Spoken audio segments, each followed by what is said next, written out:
My name is Yulia Dimbitska. I'm a researcher. I'm a neuroscientist. And since April, I'm organizing these Paribiotech events.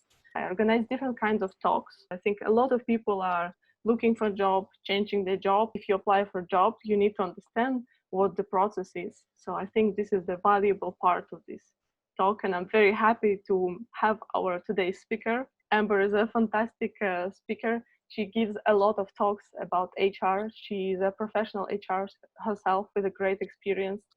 So this is our talk today. Understanding HR, hire, be hired, and stay hired. So, and in this talk, Amber will cover some topics that would be interesting for people who are looking for a job, some tips and tricks for job hunt, interview, and the recruitment process, and insights about this process.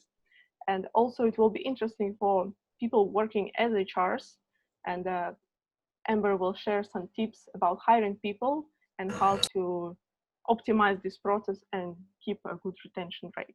So thank you very much, Amber, for being here. It's a great pleasure.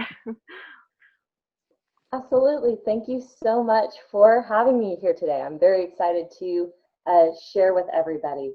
As what was said, we are going to talk about different points of HR. I'm actually going to look at HR from two different lenses today. So we are going to talk about HR from a recruiter standpoint, from a person that is hiring. If you're in a decision maker position, if you're a manager, you want to know how to better your hiring practices, I have on my hiring hat. So this is my recruiter hat. And then we are going to go into, if you are looking for a job, just some tips and tricks that you can do to improve your resume, your interviews, your networking, your pipelines. We're going to go into that as well. So I'm really going to be looking at a few different topics from two different angles. You should be able to tell the difference on whether or not I have on my hat. So whenever we are looking at building our company, building our organization, that's one of the first major pillars of human resources. Now, sometimes whenever people hear the word HR, they hear human resources, they don't really know what it is. It's just this big word, and it can be a little bit ambiguous at times. But HR actually can be broken down into four major functions. If you're doing these four things, then then you are doing HR. You are being an excellent HR employee. So HR really, in simple terms, is broken down into building your team. So we want to recruit our team, bringing value to your team, or bringing the resources that you want to your team, training your team to be successful, and then retaining your team or keeping your team. And that's it. We're building our team, bringing value to our team, training and retaining. So those are the four major functions. So whenever you go into an HR office or someone is talking about HR, more than likely they're going to be doing one of those four functions, or maybe all four at the same time. Today, we're going to focus on that first function of HR, and that is building your team. So it's going to be hiring your team and what that process is. Now, whenever I'm building my team, the first thing that we really need to do is put on our hiring hat and ask ourselves the question, what type of culture do we want to build? What is our desired culture within our organization? See, the reality is that oftentimes we spend more time with our work family than we do our actual family. We spend a lot of hours and a lot of time in our work. And life is too short to work at a place that is rotten. And so we want to first identify what is our ideal culture. So when I identify what is that ideal culture. So whenever I'm hiring, I ask myself, what is desired within my team? What is that communication going to look like? What is my ideal email inbox look like? What are those questions? How are we going to address problems? And so I start asking myself those questions as a guideline into what types of people that I want to hire. The reality is that people are the ones that make up the culture. Now, That's the idea that I have as far as culture goes whenever I am hiring. But whenever I am looking for a job, I want to ask the same questions. What type of family, what type of work family do I want to join? And by asking that question, we start looking not just for the job, but for the actual culture that we will go into. The place that we work can have a dramatic effect on our health, on our relationships, on our marriages, on our mental health. The culture that we work in actually has a massive effect on our lives. And so we want to be very cognizant about the place that we are going into and the family that we are joining. A couple things that I do whenever I am looking for a new position or looking at a culture within an organization is I start looking at the industry. Industries do have cultures. So looking within the industry culture, looking within the organizational culture, and then also looking at that specific department, especially if you're with a very large organization. You have say an organization like Walt Disney, that's going to be a massive global organization. And while they do have an organizational culture, it's going to be a little bit different depending on which department that you work in. And so really start large and start honing in into what type of culture is going to fit you and your needs. I also begin specifically asking people that are working at that company and are working in those departments. So right now, it's really easy because we can reach out to people on LinkedIn. We can find people in associations and organizations like this. And we can actually ask people that are in the position, hey, tell me a little bit about what the culture is of the team. What is the vibe of the team? Is there open communication? How do we handle problems? Is there opportunities for ownership? Is there flexibility? Is there an inclusive environment? Is it a diverse environment? What are the things that you're looking for within your culture? And specifically ask people, what type of house are we going to go into, right? This is the family that we're going to go. And so whenever I begin my job search or begin looking at companies, this is the first question that we need to ask.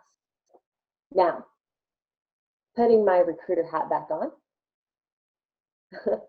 I put it on backwards. Putting my recruiter hat back on.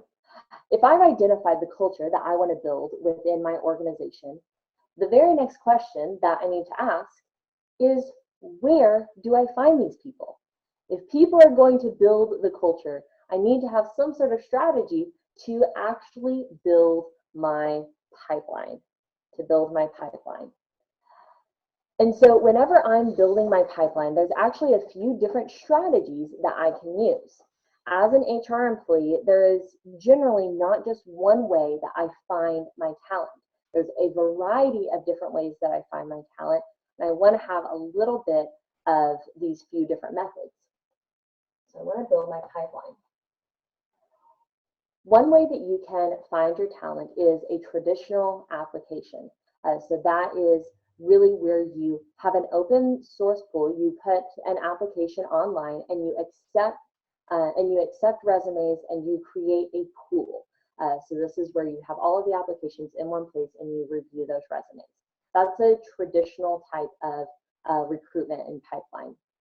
A secondary form is to source your applicants.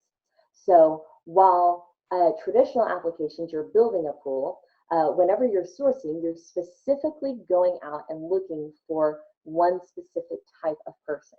And so the sourcing is generally done with a high level specific type of position. So maybe a VP, a director, a doctor, something like that is going to be more sourcing.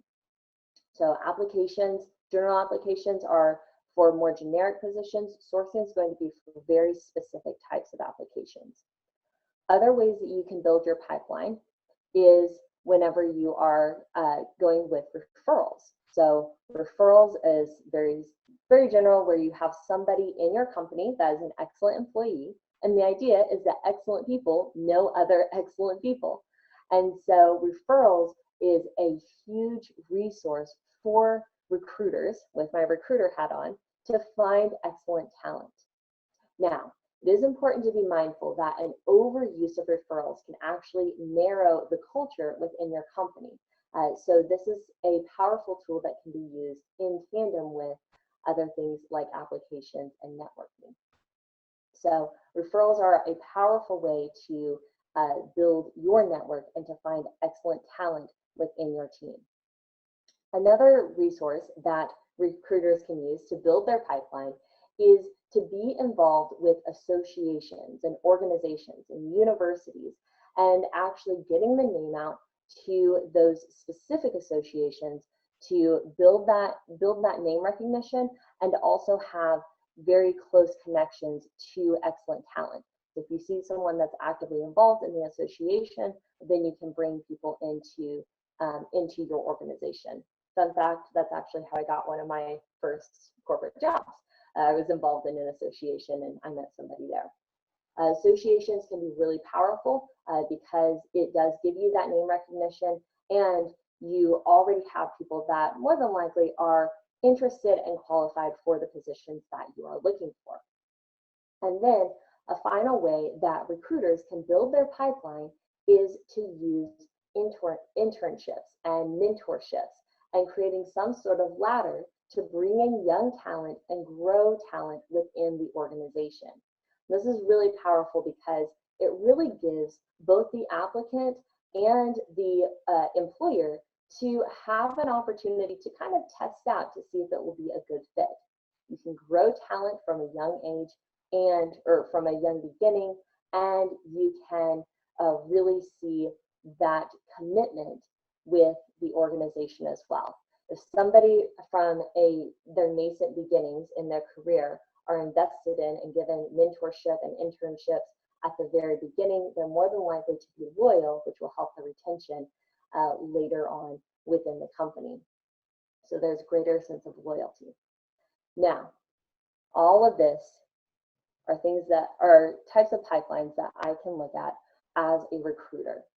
The idea is not to use one single pipeline, but actually have a variety of pipelines. I gave a few examples of an instance where I would want to use outsourcing or want to use sourcing. And then there are instances that I would want to use internships or referrals. And a lot of that depends on the types of jobs that I am recruiting for. So I want to use a lot of different types of pipelines. Now, I'm taking my recruiter hat off. This is actually really good because there's a lot of different opportunities for me to get my foot into the door of an organization. You'll notice that with the exception of traditional applications and sourcing, the other opportunities and the other pipelines to some degree relied on a level of relationships and knowing other people. So whether that be getting into the internship and building opportunities there, a general referral, getting to know people through associations and organizations. And this is where the networking part of your pipeline is really, really important. And so this is a really great opportunity for us to continue to build relationships, and it really streamlines that process.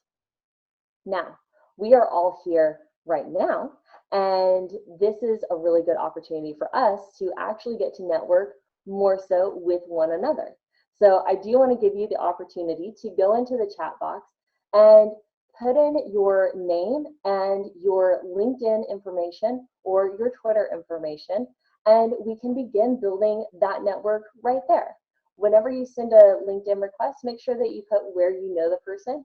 And I really encourage you to go a further step and not just have a connection, but actually schedule, say, even a 10 to 15 minute conversation to actually build that relationship and see if there are opportunities for you to support and champion one another's success.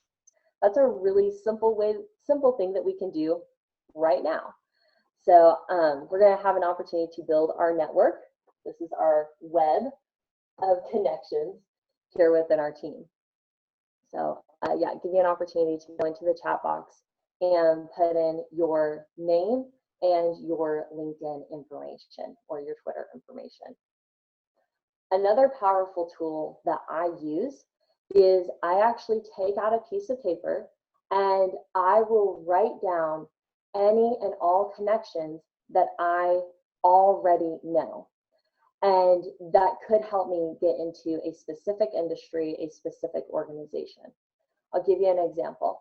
Whenever a few years ago, I really wanted to have an opportunity with a organization.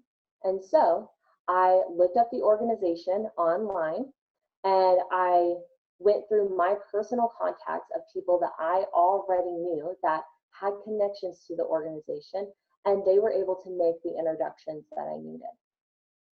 And through those introductions, I was able to do a project with the organization. And so I was able to make a list very, very simply. On a broader scale, whenever I was looking for some financial advisement, I had some investments that I was making, and I really wanted some insights of some people that were more knowledgeable in the subject than me. And so I made a list of people that I knew that were very knowledgeable in the subject and that could provide some insights. And they were former football coaches, soccer coaches, former football coaches, teachers, family, and started making a list of who is there to champion my success.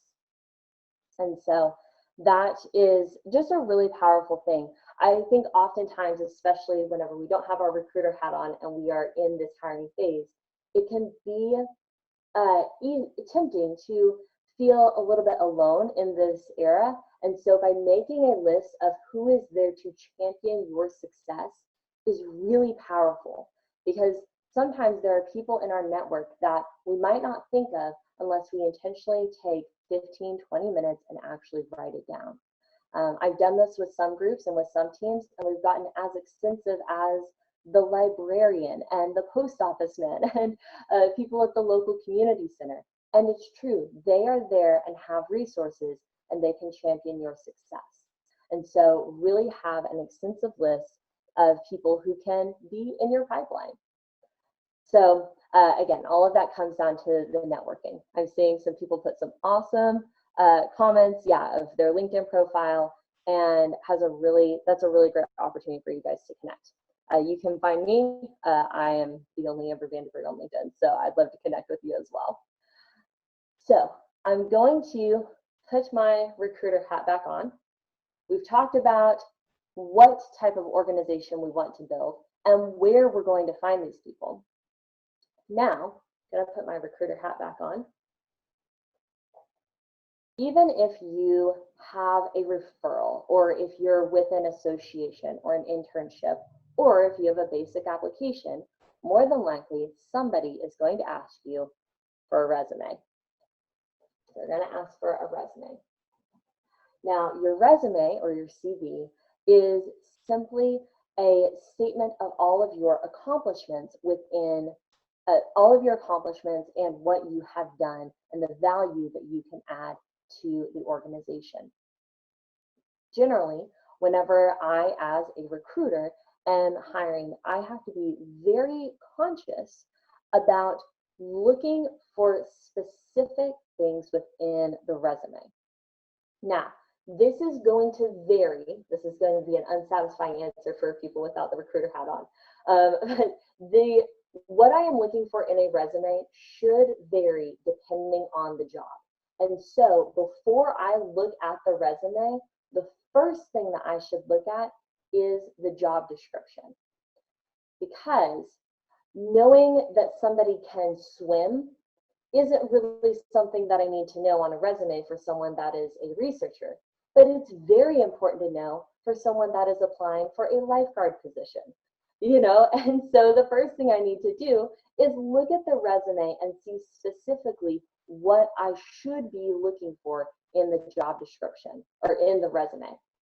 So as a recruiter, I need to be looking at that job description first and keep in mind a couple different things.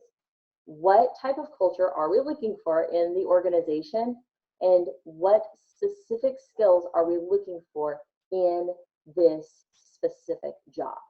So we don't want to have just a generic, this is everything that we're looking for. We want to be very catered in very catered to the job. Another thing that is on a recruiter level, we have to be very conscious about is falling into certain types of unconscious bias.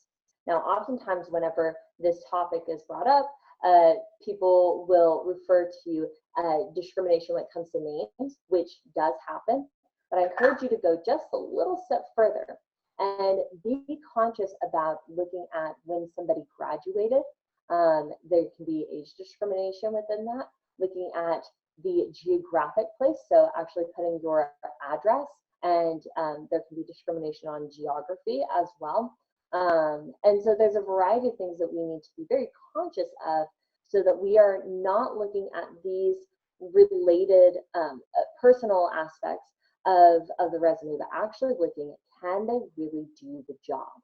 And so I really encourage you as a recruiter to keep in mind the job aspect of the resume. And so that is just really important to be mindful of and be intentional about.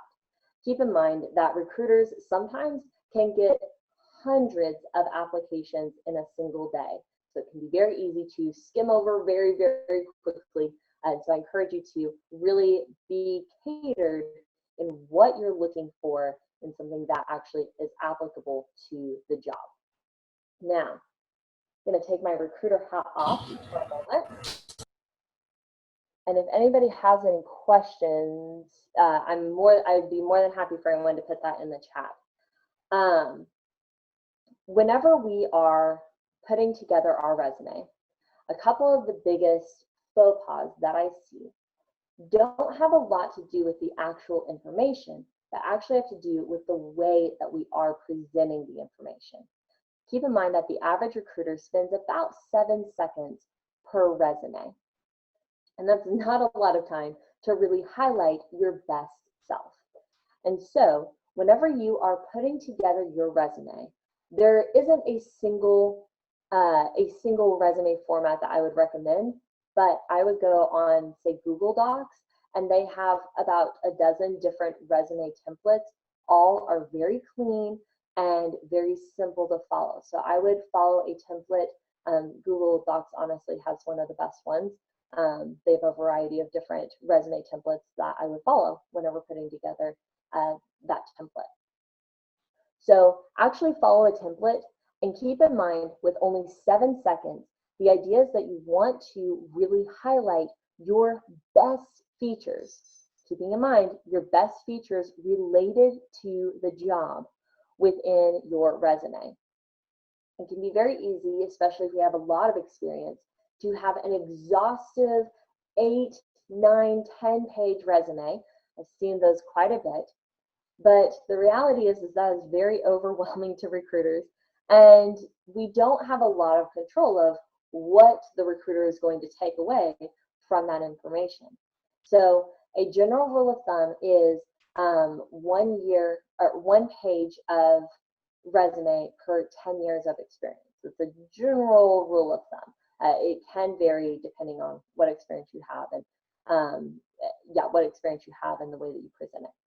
The idea, though, is that we guide the eye and we guide what we are highlighting within our resume. So what I do is I actually have a 4 line of what I have specifically done. So rather than having an exhaustive list of, I was a corporate recruiter and here are the 20 bullet points of things that I did, I don't know what the recruiter is actually going to take away from that. So I actually want to pick out 1 or 2 major things that I've done to guide that, to guide the eye and to really highlight the value that I can bring to the team. And sometimes it can be a little bit daunting to find the few things that you really want to highlight about yourself. And so that's why what I do is I actually take out a 4-part and say, okay, what specifically are they looking for within the organization and within this job? Well, in this job, they really wanted someone that was self-led and that was determined. I used to play football. I actually did some work with PSG. And so I was very self-led, and we scored a lot of goals, and I was very determined. I had a lot of commitment. And so this is something that is an experience that is relatable. It's actually relevant. It's happened within the last few years. And so it's something that I can highlight within my resume. I also took a initiative and had worked with a team to organize a heart walk for our local community. And so this was actually something that we did within our company. It was through our corporate sponsorship. And so I worked with our corporate team to lead the team, take initiative, and really work as a team. So here I can provide actual stats of we had 10,000 people come to the walk. We raised over $1 million US. And so this is actual stats that I can use that is relatable. Here I can look at, we created a better time cycle, a process cycle for our applicants. And so we were able to decrease cycle time for our applicants by 30%. And this was creative problem solving. And one thing that we're looking for in this job is efficiency and problem solving. So this is something I really want to highlight. And then this could be my education. So this is a job that requires me to have a master's. And so I can look at the education that I have. So when somebody walks away from the 7 seconds or 12 seconds that they spend on my resume, these are the main things that I want them to walk away with. And this can be a really big guide to help me format my resume so it highlights the best features that I have that are relevant to the job. So again, we don't want an exhaustive list on our resume.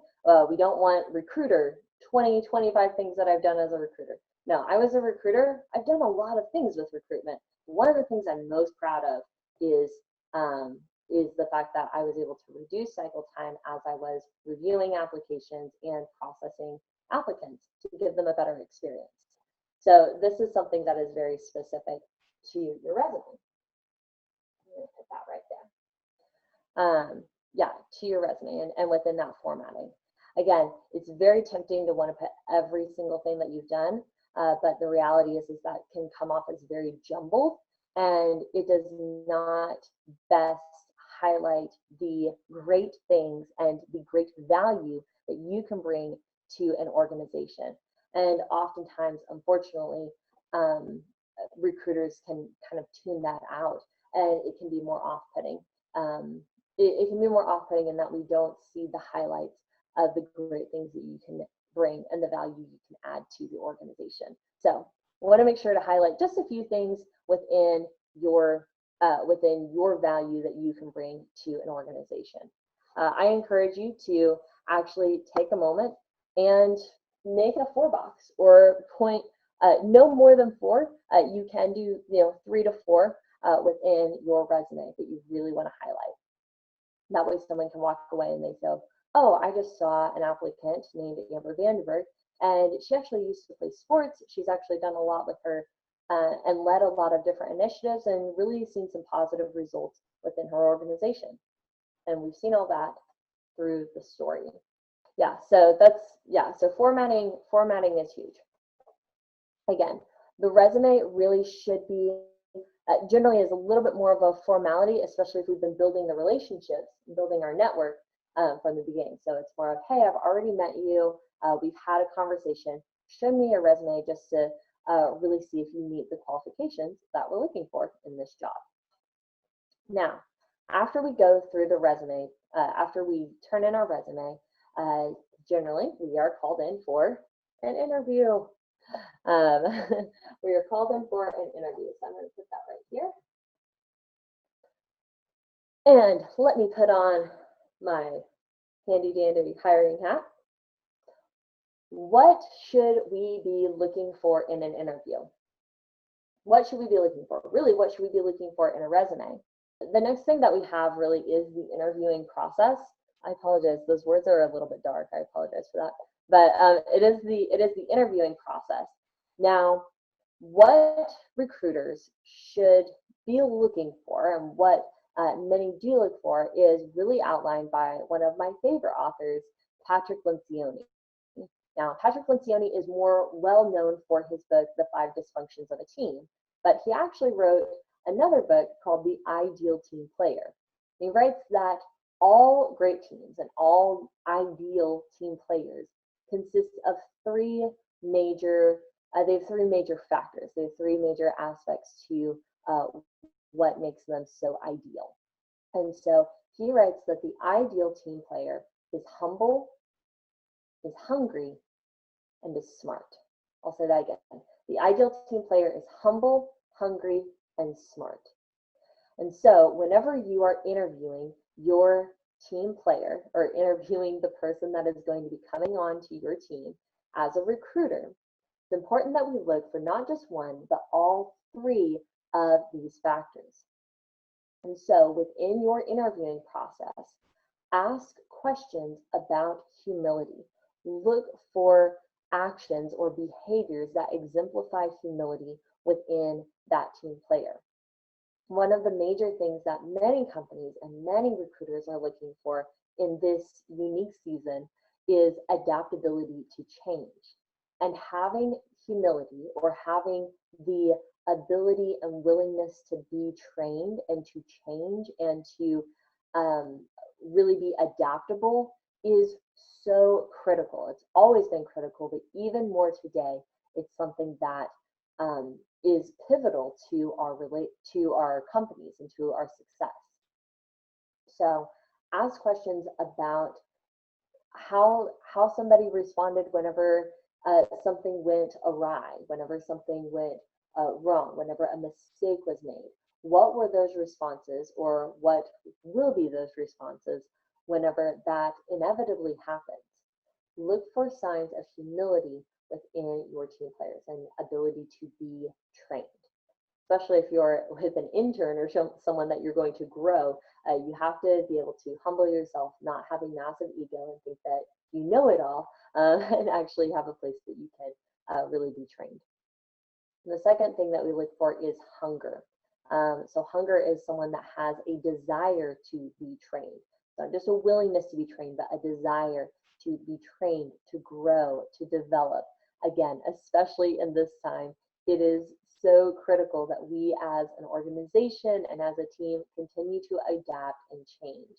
And so having someone that is hungry and is looking for opportunities for growth and continuous education, whether that be formal or informal, is really critical. And so asking questions and looking for behavior and signs of drive and being self-led and having ownership is really pivotal. Keep in mind that many of our teams right now are remote. And the last thing that you want to do is have team members that you're unsure if they have the self-drive or the hunger to actually get the job done without supervision. A lot of us are working at home.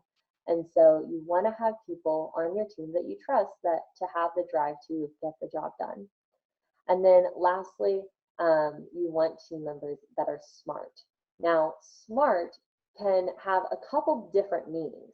So smart means someone that can do the job, which is something that is very easily seen in a resume, or can be easily seen in a resume of, okay, they've done this before, they had the education, there's some signs of smartness on there. But smart can also mean having a high EQ. So it's high IQ in addition to high EQ, meaning emotional intelligence. Again, right now in this remote time, relationships are more important now than ever. And so actually having someone that can be emotionally adept and actually build those relationships and be intentional of having positive and healthy communication and effective communication within the team is critical. And so if you are a recruiter or you are a decision maker with your hiring hat on, I encourage you to ask questions specifically to identify if a team member is humble, meaning they are trainable and willing to be trained. if they're hungry, meaning they want to be trained and want to grow, and that they are smart, meaning that they can do the job and can work with the team. And that's really my charge to you, is to look for someone that has those three factors. Now, as I take my hiring hat off, we're going to flip roles. Whenever you are interviewing for a job, again, a lot of our job interviews right now are remote. We still want to convey a message of being humble, hungry, and smart. And whether the recruiter knows to look for that specifically, conveying these three ideas is going to make a huge positive impression. And so rather than just talking about your accomplishments and I've done this before, actually look at that idealness of a team player of humble, hungry, and smart. So whenever you are speaking about humility, I really encourage people as they prepare for their interviews to come up with 4 or 5 stories that are rehearsed, that are practiced, so you can communicate it effectively, and have 4 or 5 stories in the back of your head that you can use within an interview to exemplify an opportunity that you had to exemplify humility.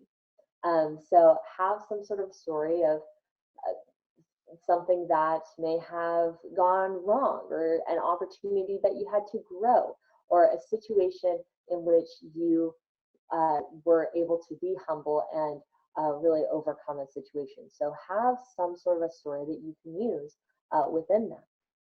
In the same regard, looking at hunger. Now, this can be a continuous education, an opportunity in which you were self-driven and you took ownership of an opportunity.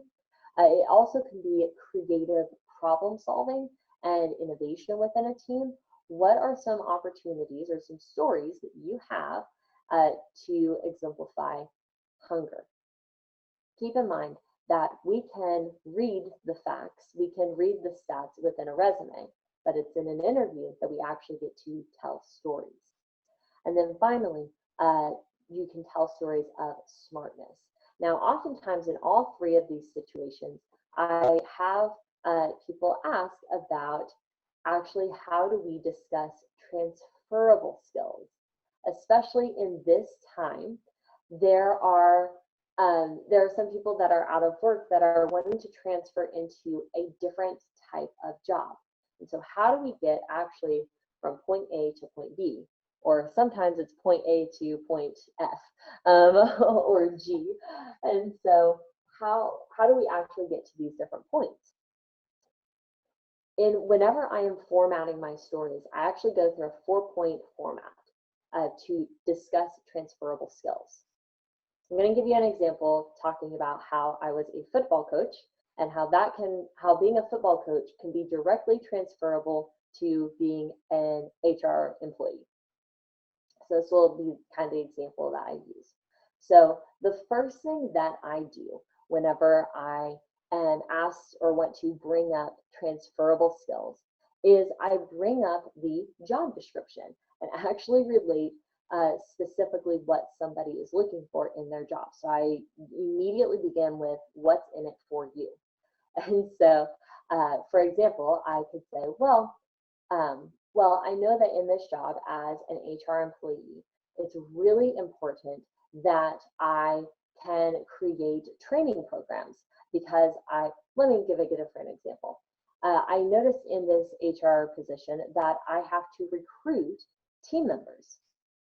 So you're already bringing up very specifically, this is something that you're looking for that is stated on the job description. From there, I give an example with details. I actually had an opportunity to practice recruiting and exemplify my recruiting knowledge whenever I was a football coach, because I had to recruit my players on our teams.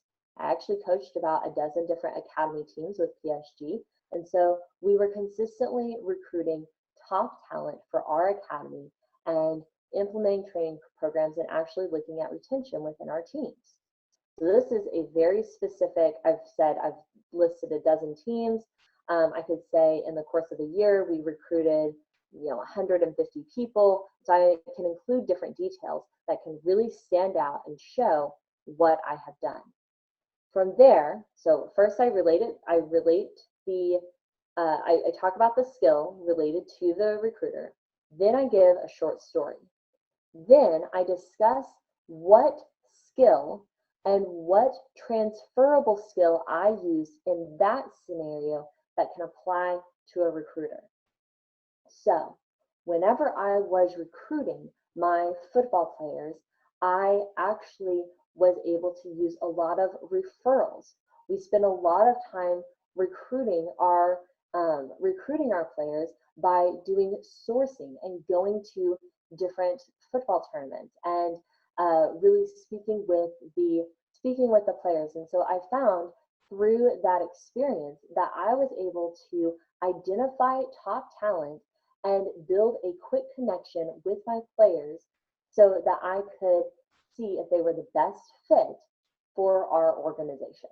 Let's say something like that. And so here I'm talking about specifically what skills I can apply in this position. And so the last step is to say, in this position as a recruiter, I will use these same skills of identifying top talent and building relationships with people and identifying who would be a best fit for our organization.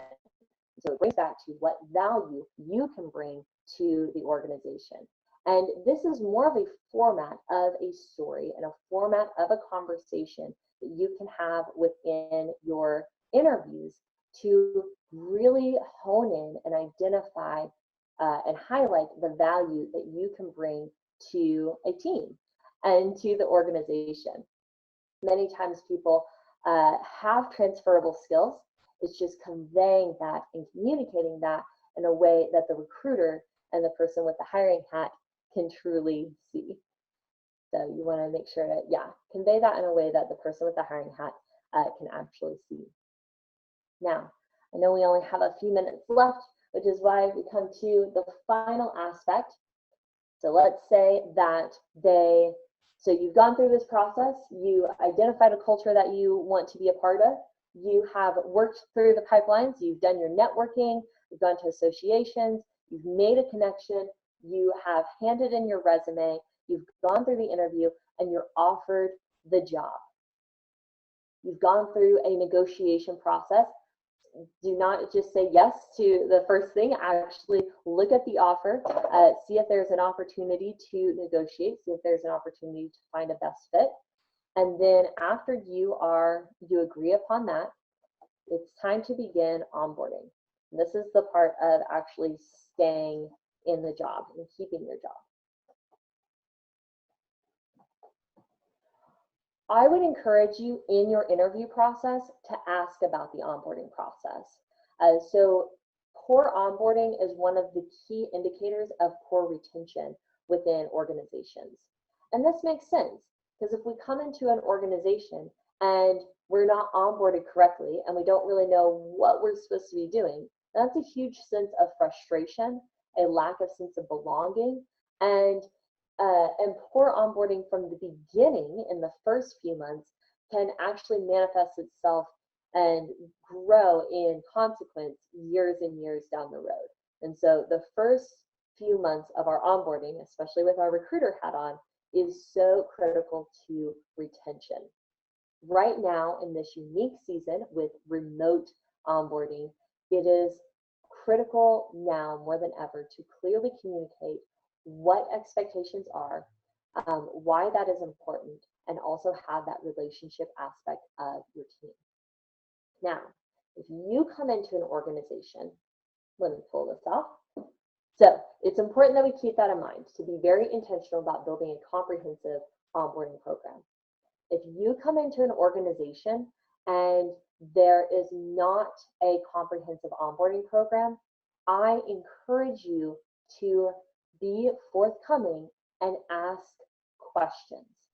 Ask many questions to really identify what the culture is, be intentional about building relationships, genuine relationships, and understand the what and the why and the how within the first within your first coming into the company. So that onboarding piece is really critical. Because see, if we are very open, people are generally very open to coming in the first couple months and saying, hey, that's not really how we do it. This is, that's, here's maybe a different process. Hey, you might want to try this. It's really more of a dialogue in the first month or two. After 5, 6 years, the habits have already been formed. And so you want to have those conversations really from the beginning to find those best practices to build from the beginning. So I encourage you to ask those questions. Again, this is a huge key indicator for retention within your team. And if you're a recruiter, and it can be a huge indicator for your success and your enjoyment of the job if you are an applicant or a new employee coming into an organization. So this is the major, so this is what recruitment looks like. This is what building your team looks like as human resources. These are the things that we as HR professionals are looking for, and this is how the process should go. I hope that you have some insights that you can use, whether that be building some connections on here, actually making a list of connections that you have within your organization or within your life, or even cleaning up the format of your resume. And so there's a lot of different tools that we can do that none of these are very huge. They're not massive, but instead they are slight shifts that we can make in our communication and in our approach to really highlight our best features and the best things that we can bring to a team. Really, the reality is that whenever we are building a team, it is really our task to be bold and be courageous in highlighting our best values and our best features.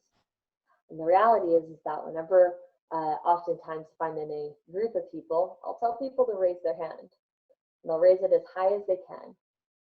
And then I ask the question, can you raise it just a little bit higher? And that is our task as new employees, to go to an organization that already is raising the bar and being an additive and coming in and adding to the culture and adding to the skill set to help them go just a little bit higher. So I really hope that encouraged you today, brought you a little bit of clarity into what HR is looking for, and give you some skills as well. We do have just a couple minutes left, so I do want to open the floor to any questions. Again, you also are more than welcome to connect with me on LinkedIn or Twitter as well. Thank you very much, Amber. It was very, very nice and very informative. Thank you. All right, I got a question. Do companies use AR software to screen best candidates? If yes, how can we do AI? Oh man, this is a passionate topic of mine. So there are companies that are really experimenting with AI in initial screening of resumes. Some companies, this is definitely not the norm, so we're talking about a few outliers here. Some are even using AI to do preliminary interviews. So this is something that right now companies are experimenting with. I don't know what the future use of AI will be in organizations. So to say, are they using them? Yes, there are some that are using AI. Generally, the use of AI is a couple different ways. So a lot of companies are using AI to screen applications and resumes. So if your application or if your resume does not meet the bare minimum qualifications of the job, then it will automatically boot you out of the system. That is something that is more commonly used. And so the way to beat that is honestly apply for positions for which you are qualified within that. If that's what they're using, then yeah, I think it does limit, because it doesn't provide opportunity for growth for people that might not have the qualifications today but are working towards that. So there are limitations to that, but that is a form of AI that I have seen used most popularly, is having the job description and looking at the resumes and applications, and if they don't match, they'll automatically throw them out. So that's the number one thing, is really just apply for jobs that your resume meets the minimum qualifications of the application. And then also actually building relationships and saying, hey, having that relationship aspect of actually handing in the resume or getting past the actual application. But generally, you just want to make sure that you're applying for a job that you are meet those minimum qualifications. The other use of AI that I have seen has been within the preliminary interviews. That is generally whenever they're looking at facial description, they're looking at, so someone that is in customer service, they want someone that's smiling or something like that. Again, this is not a norm and is something that is still in an experimental phase. So some companies are using this, but not the general rule. So they're looking at smiling, they're looking at specific buzzwords. So if the job description or if the team really values teamwork, they're going to hear those buzzwords. So that is a use of AI that I don't know if that will be in the future of preliminary interviews or not. The best way really to overcome that, again, is going to be the relationship aspect. Because if you already have a relationship and somebody says, hey, I want you to come onto my team, they're probably not going to have you go through that preliminary interview to begin with. So yeah, I think we are all in the seat looking to see how AI is going to affect recruitment in the future. Right now, it's mainly just looking at minimum qualifications and resumes. You can refuse to answer if you are a male or a female. Yes. Yeah, I think in most countries you can refuse to answer gender identification questions. Yeah, as well. Do U.S. companies disqualify CV for not having a green card or a USA citizenship? No, not necessarily. Yeah, that is a good question. So you do have to have a permit to work. So yeah, you do have to have a permit to work in the US, which I think is pretty common in most countries. But it doesn't necessarily have to be a green card or a US citizenship. So for example, if you have a student visa, they do have restrictions on the types of jobs that you can have, but you can get a job. So it really depends on the type of visa that you have, depending on the type of work that you can get. Also, companies do sponsor international talent, and so that is generally with larger international companies, and so, or just larger companies in general. And so you can speak with a recruiter and ask if they do sponsorships, and so they can sponsor somebody to come over. Why do US companies ask if they would have to sponsor you? Yeah, so in order for a company to sponsor international talent, there is a there's just additional paperwork and there's some fees involved as well. And so generally they ask those questions just so they can kind of have an idea of what steps that they need to take. Yeah. So you definitely can work. You have to have some sort of work visa to work in the US. Again, as I think you have to do in most countries. The US is, I will admit, way more complicated than a lot of other countries. They make that very complicated, but it is a possibility. And I've worked with several companies working with international talent where we do sponsorships, and we work with student visas, and we work with H1N1 visas, and so in addition to green cards and US citizenship. So yeah. Those were good questions.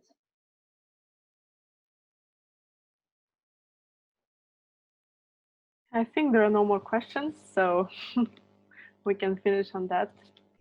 Awesome. Awesome. Well, thank you all so much for having me. Again, my name is Amber Vanderburg. I'm with the Pathwayz group, and so if there's ever anything that I can do for you all, I'd love to. Yeah, we work in HR and more of a workshop and training aspect. So yeah, if there's ever anything I can do for you all, please feel free to reach out. Thank you so much. It was a great talk.